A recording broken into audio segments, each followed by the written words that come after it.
Most people don't realize this because they look at me as kind of a workaholic because I'm always awake. I feel like a vampire sometimes. I sometimes never sleep. And by never sleep, I mean like 4 hours a night. And that's like a good night. Honestly, how I see it is a little bit challenging because I'm not the kind of person that's good at doing one or the other. What's up, boys and girls? Welcome to the YouTube channel. Make sure you tap the bell, subscribe, leave a like on the video, and comment down below. And we are live. Thanks for taking the call. I appreciate it. Definitely. It's always a pleasure hopping on another call with you. And whether it's teaching something or whether it's kind of just looking at different realities of the world and the current situation, it's always kind of interesting to kind of see it, I guess you could say. I think one of the first points that I want to approach, because I receive those questions a lot and I'd love to get your thoughts on it, is when you're starting out, what are the expectations to balance out work and balance out your normal life where you would take the time to do fitness, to have time with family, to have a relationship, so on and so forth? For me, I'm the kind of person, and most people don't realize this because they look at me as kind of a workaholic because I'm always awake. I feel like a vampire sometimes. I sometimes never sleep. And by never sleep, I mean like 4 hours a night. And that's like a good night. So it's honestly how I see it is a little bit challenging because I'm not the kind of person that's good at doing one or the other. You're also the kind of guy to go all in and do it at 300%.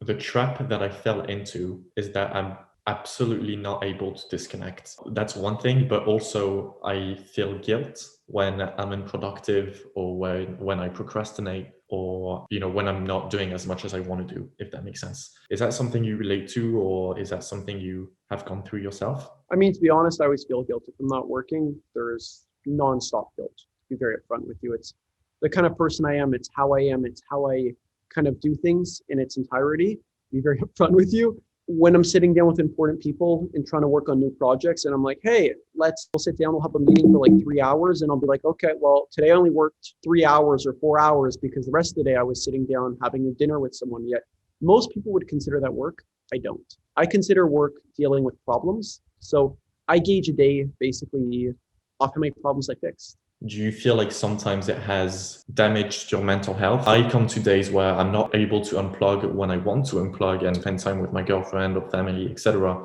I go to bed at night and all I'm thinking about is my Slack messages. Like, what am I going to say here? What am I going to do there and shit? And I'm like, man, I'm just trying to sleep. Like, leave me alone. But so like that has been a red flag that I've experienced lately. And I think, going at that path of going all in, I've seen wonders happen to my business. And I feel like I've faced this imbalance in my life in terms of what actually makes me happy and what makes me enjoy every single day, that now I'm unable to do other things. And if I do other things, I feel guilty for not working. I mean, I don't know, is mental health something that occupies you or you ever think about, or never? I was sitting with my buddy Adil. He's a huge VC/family office fund manager. And the other day I'm sitting at him at a place called Cove. It's like a shisha bar in Abu Dhabi where it's outdoor and you have an unbelievable view of the beach and the moon. And he looks at me and this is probably the first or second time I've ever heard anyone make this comment, but it was so blatantly out there. And he just looks at me and he goes, Josh, we're both psychotic, right? We both have psychological issues. And I just look at him and I'm just like confused. I'm like, what do you mean? He goes, Josh, no one else works. No one else acts. No one else has the lifestyle, the way we live, the mentality we have towards work. It's not common. It's so rare, even in entrepreneurs. Just because you're a founder of a company doesn't mean you have this persona where you will sacrifice everything for your business. That is the mentality I have. Like literally anything and everything I will sacrifice. And I was having that thought the other day after hanging out with him, and I'm just like, it's true. He's right. He goes, it's a psychological issue where you're willing to sacrifice everything for your business, because that's not normal. It's not. But it's when you love what you do so much, the reason why you feel bad when you're not working is it's because it's almost like not feeding a baby and hearing it cry. You hear those Slack messages and you hear the beep beeps, or depending on your notification, you're like, it's crying. It wants milk. And you're there sitting there hanging out with family, right? So that's honestly how I see it. And it definitely happens. I definitely have that feeling where I'll have days where I'll beat myself up and I'll be like, I need to get work done today. I need to get work done today. Whereas most people would be like, no, I'm relaxing. And the concept of most people in their head is like, which makes zero sense. if you're relaxing, that's what you should be doing as a person. Like that's good. Whereas the entrepreneur mind thinks the exact opposite. If you're relaxing, no, stop. And then the concept that you're brought up learning is like, if you keep working, you're burning a candle at both ends and it's just going to keep getting shorter. We're not candles. Like, just to start off with, humans are not candles. We're meant to be consistently put under pressure. That's how humans work. The more pressure they have, the better they deal with it. We might be very different in that sense that to me, entrepreneurship, building a business, etc., I entered more so because I knew the life I wanted to live and the sort of lifestyle I wanted to have. And so I think, in terms of goals and what we aspire to become or to create or to build, we might differ more than likely. And I'd love to get your thoughts on just that.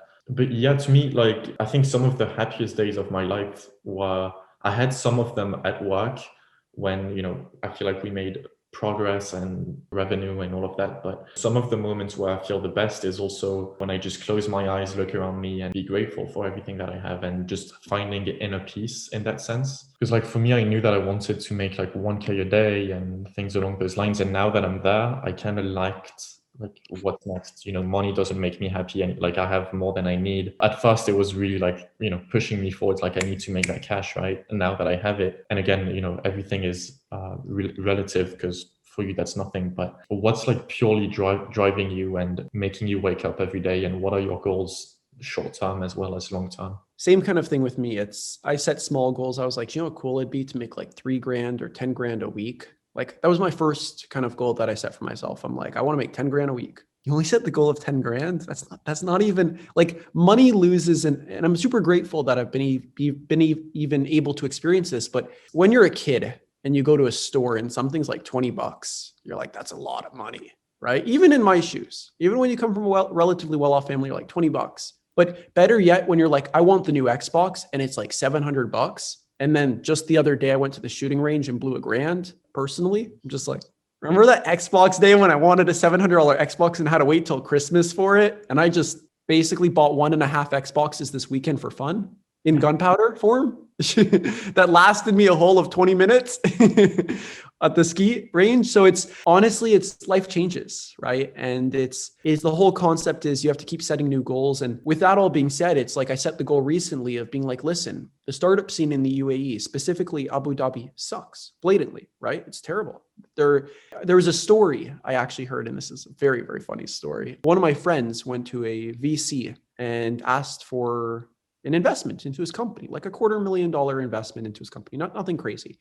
And the VC turned around, very large institutional VC that normally does invest in startups or claims to invest in startups. I'm not going to say who they are, but that doesn't really matter. Looks at the guy and he says, okay, this is my company. He's in fintech, brilliant idea, really cool startup. They turn around to him and they say, instead of launching a fintech company, why don't you open a steel factory? And he just looks at me and goes, I don't want to open up a steel factory. Why don't you guys open up a steel factory? If you want to open up, he goes, steel's booming. You should open a steel factory. They're very profitable, like 20% margins. It's not that hard. You melt down the ore and you turn it into something else, whether it's sheet metal or pipes, or it's very a good industry to be in. And we'll invest right away if you open up a steel factory. And the guy just looks at him in dismay and just like, we went from fintech to a steel factory. He just goes, no. Okay. Thank you for your time. And that's the mentality here towards startups. They just look at them and they're just like, it's a bad investment. And whether it's the vision fund that wrecked it or whatever it was that wrecked it, but they invest in Series A, Series B, Series C companies that are already functioning, nothing pre-seed, nothing seed. And that's really sad. So I kind of set the goal, whereas by end of year, I'm launching, in a sense, something like Shark Tank, quite literally. The only difference is instead of sharks, they're falcons. And these falcons fly much higher than those sharks will ever. You're going to make this into a show, or? I don't know what it's going to be quite yet. From what it seems, it's already had a news or not news company, a TV channel or whatever you want to call it, approach me. I've already had people approach me, whether it's the UAE government has already approached me. I have massive amounts of parties interested, whether it's American parties, whether it's UAE-based parties. And it's honestly, I've gotten to the point where I'm just trying to decide which way I want to do it. My original idea was like just a Zoom call. It doesn't seem like it's just going to be a Zoom call anymore.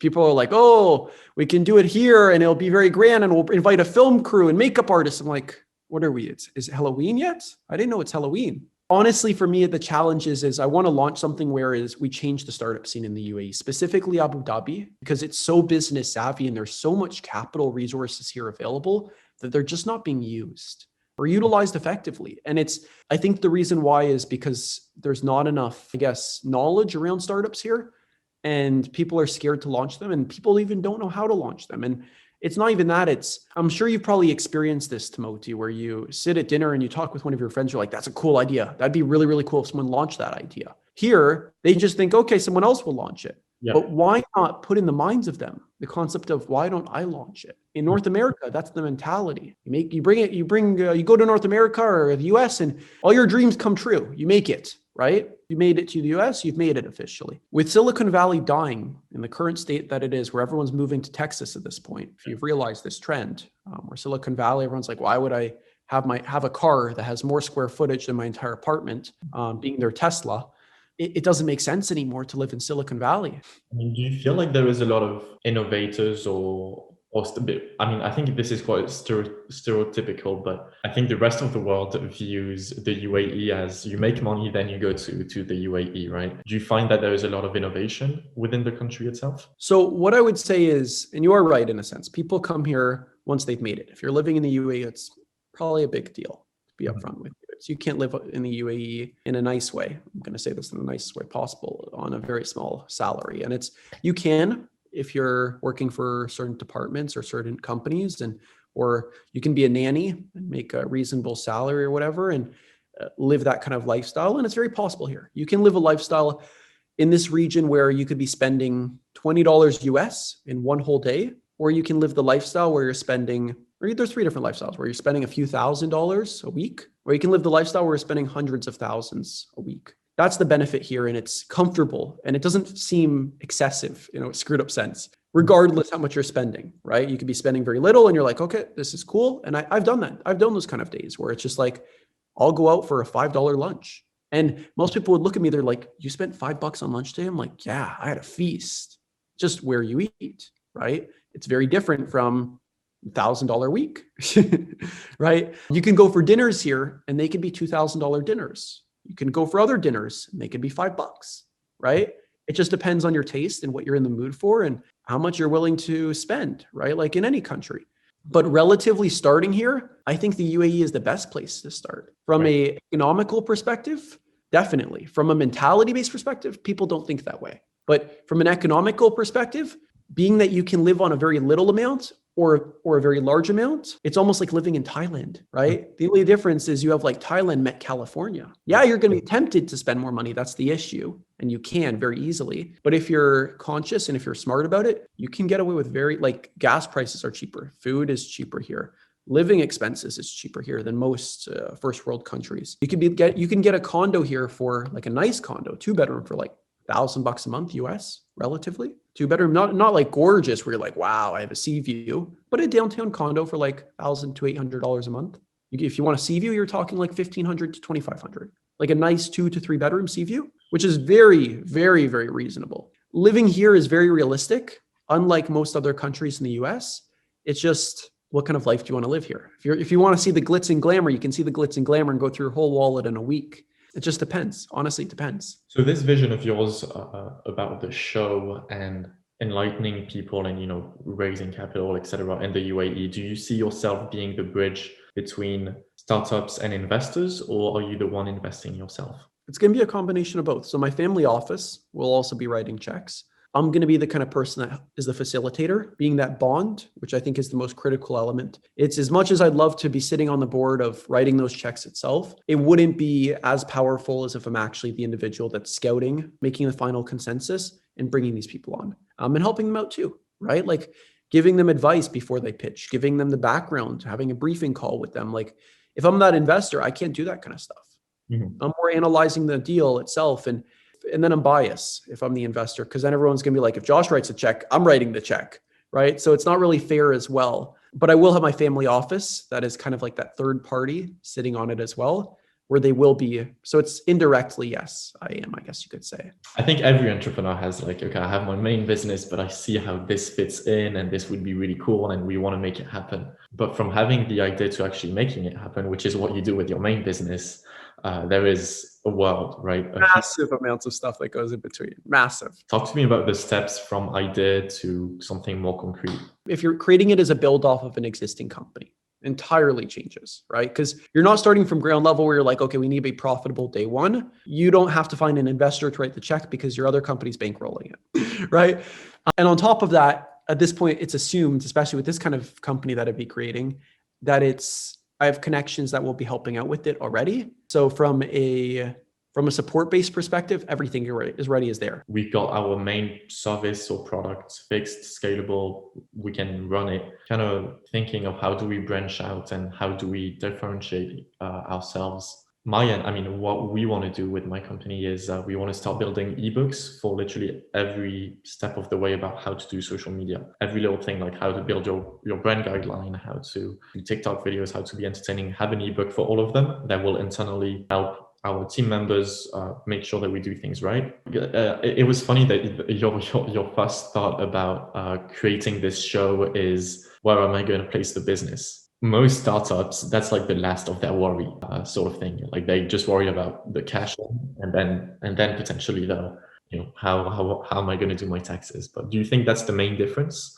from your first business to to a main business branching out? The reason why is because we've seen so much support. To be very upfront with you, and I'm very grateful of that. But we've seen so much support from so many different parties that I'm looking at it now as like, okay, now we just need to figure out where we're going to place this thing. Where exactly is this going to be placed in the market to reflect exactly what we're doing? And I know it sounds stupid, but in the UAE, it's like your license plate means a lot. Your phone number means a lot. Where your company is registered means a lot. Like if you have a company in ADGM, it's kind of a big deal because it's like a 3-month process and like $50,000 later just to register the company. We're not talking anything else. We're talking just registration. And that's if you're non-financial. That means that you're not even a finance-based company in a finance-based center, which is like, if you're finance-based, you're in for 150,000 US easily. And then now that's not even talking about your hold co or your operating co. That's like your main. And normally in the UAE, you're going to have a few variations. You're going to have your hold co for liability reasons. You're going to have your operating co, and then you're going to have a subset company, which will probably provide your payroll or things like that, or other things just to limit your liability, or that'll be your front-facing company. I mean, it's funny that you are ready to like dedicate your like mission or purpose to helping the UAE and building your thing over there. Because I mean, I think it changes people and it gives you a new perspective when you go there, because you just see something that you're in an environment that is totally different to what you find elsewhere. I mean, are you more so attracted to how the government works in the UAE and the sort of decisions that they make, or is it more so the environment and be surrounded with people that think you're that when you think you're the big deal? First, the mentality here. It's first the generosity here, or second, the generosity here. Third, I would say it's just the environment you're in here. From an overall perspective, undoubtedly, it's more effective of a way that the society functions here, I would personally say, than North America does. In a heartbeat, I would probably admit that. So with that being the reason, if that's utilized towards the startup scene or the business scene when it comes to tech, companies will grow much faster. If you look at the UAE, like, I don't know if you've ever gone to the pavilions at Expo 2020 and seen what that's ever been like. It looks like you're living in 2040. It does not look like it's a 2020 based Expo. Have you heard of Expo 2020 before I said that? Yeah. If the UAE took as much effort as they put towards that, and they start putting it towards startups, let's not even say that much, but let's say 1/100th, they put billions of dollars into that whole kind of event. And it hasn't even happened yet. There's a pavilion for every single country. And what the UAE's mentality even is if a country can't afford to have a pavilion that matches with all how nice the other ones are, we'll pay for it and they'll design it. What country thinks like that? And we're not talking a pavilion that costs $1 million. We're talking several million that they're paying just for some other country to represent themselves. Yeah. No country's like that. You say that maybe unlike the United States, for example, the UAE is less polarized? Correct. Definitely. So anyway, it sounds like I need to move to the UAE. Sounds like it would be dumb not to. From my perspective, it's whether you want to live that wealthy lifestyle and with the glim and glamour, whether you want to live the regular lifestyle, it's a better place to be upfront with you. It's a better place to be.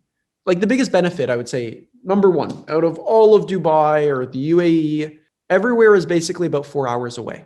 Like 60%, 60 or 80, I think percent of the world is about four to 6 hours away. It'll never be more than a 6-hour flight to, like, I think it's 80% of the world. I think that's the statistic. Correct me if I'm wrong. So being that everything's so close, whether it's China, whether it's Hong Kong, whether it's Thailand, whether it's Bali, whether it's London, whether it's the Maldives, whether it's the Himalayan Islands, whether it's Oman, whether it's Saudi, whether it's Jordan, whether it's Israel, whether it's all these different countries, everything is basically around the corner from you. The only thing for me is like there's just a lack of green in the UAE. No, not true. I Come on. don't. Like I haven't seen like one tree in my whole No, you go to Dubai. You're talking Dubai. Abu Dhabi's not like that. Abu Dhabi, the entire city center, it's all green. There's trees everywhere. I mean, not like, okay, fine. Not like North America. We don't have forests. Sorry. Okay. We don't have forests. I agree with you. You have mangroves. Yeah, it sounds like an utopia for sure, the UAE. I mean, to be honest with you, it's just a different environment. It's just a different environment. Some people like it, others don't. It depends on each individual, to be very upfront with you. And that's honestly how I see it. What were your thoughts when you came here? I was amazed by just how much money there was in the country. Like, like when I talk numbers in France, like I feel like I'm a king, or like I'm almost ashamed of making too much. Man, when you go in the UAE, you're nothing. Like you're so minuscule. But it's like, I think I was talking about it with a friend in the UAE. It's like, it's that environment that also is the reason why they got that. It's like surrounding yourself with, you know, if you make $1 million, that's just normal over there.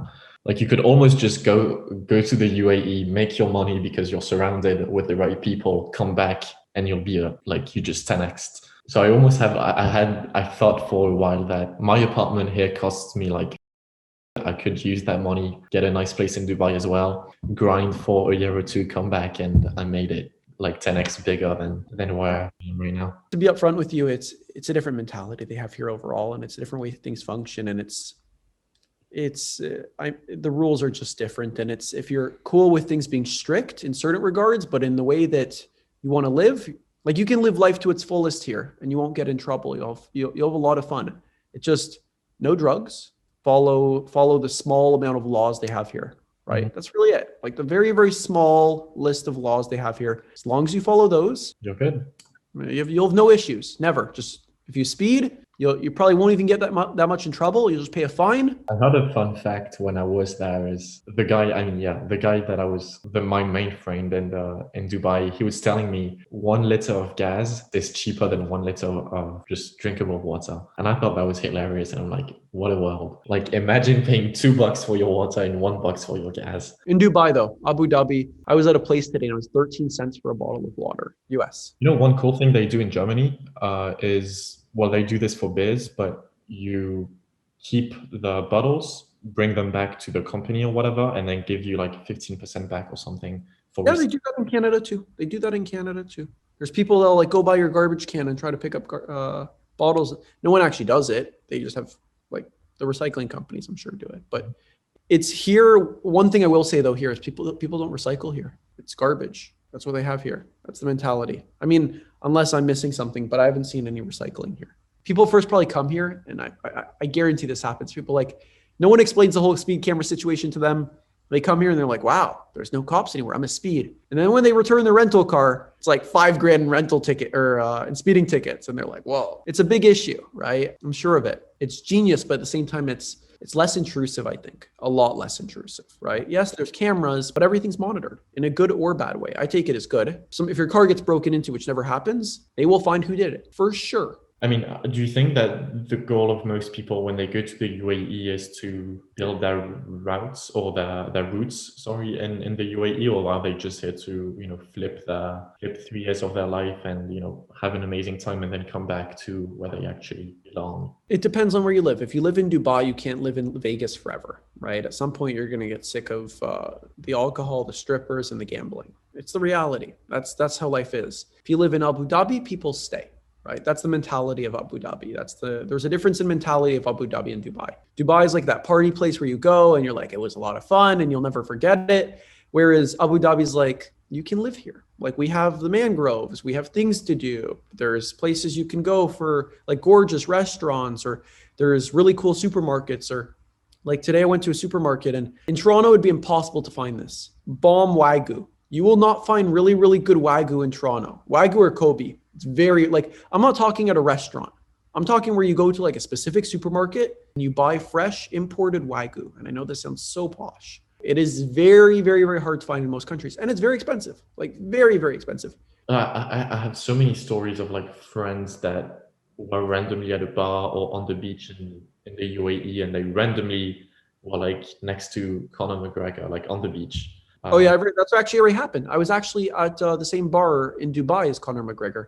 Yeah, yeah. He's staying at the same hotel as me. Yeah, or he was. A few weeks ago, I saw him in the lobby. But that's, I mean, I think that's also funny. And like one thing about the UAE is like you just surround yourself with like people you would never. That's one thing about the UAE you'll never experience anywhere else, Yeah. where it's like people that are a pretty big deal are common. Yeah. Which is like really weird. Like really, really weird. Like you'll go sit down for dinner with someone and they'll invite someone else and you'll be like, wow, you're Yeah. responsible for the whole railway? Cool. And then you'll just go back to regular dinner. Or you'll just, it's crazy to see. Like it's just a different mentality where everyone here is not maybe super wealthy, but there's someone of something. Yeah. I think Right? of that is like, because you could argue that you have the same thing in LA and all the social lifestyles are there, but I think one of the craziest differences as well is that you can approach those people in the UAE like without without having to play anything or just be very authentic with them, and you can just walk up to them and say hi and have that convo, and they'll receive it just the same way. Like they won't build their ego and like, you can't talk to me, or just stay 5 feet away, I'm X, Y, and Z. I mean, because of COVID, it might be 2 meters, but still. Yeah. No, but I mean, like, still, it's incredible how Yeah. you approach people and talk with, like, have a genuine conversation with, some, I mean, like a proper deal, if that makes sense. For sure. No, that's the mentality here. Everyone's equal, no matter who you are. And you don't need security for the reasons that it's a very safe society. I'm a little shook, and I don't fully understand why other societies aren't as organized. Now, looking back at it, being that I've been here for as long as I have, it's the US compared to the UAE is chaos. If they had the same situations with protests that they have in the US and the UAE, oh my God. It wouldn't just be people being arrested. It'd be much worse, like much, much worse. It would never happen again. I can guarantee you, I'd put my money on it.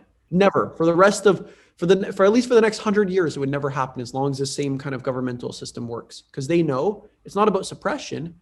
It's about the fact that there are rules. There are ways that things get done. And it's not in the people's hands to control certain things. Mm-hmm. That's accepted here. That's known, that's understood. I mean, you could never establish those sort of rules in Europe or in North America. We just evolved to be like democratic, I guess. I mean, to be honest with you, it's too far gone. Yeah. Right. But anyways, I do have to run. I have to hop on a call. I have a conversation with the VC firm that I'm hopping on a call with today that wanted to talk with me. So I guess we'll talk more soon. But it was an absolute pleasure, Timote. Yeah, it was great.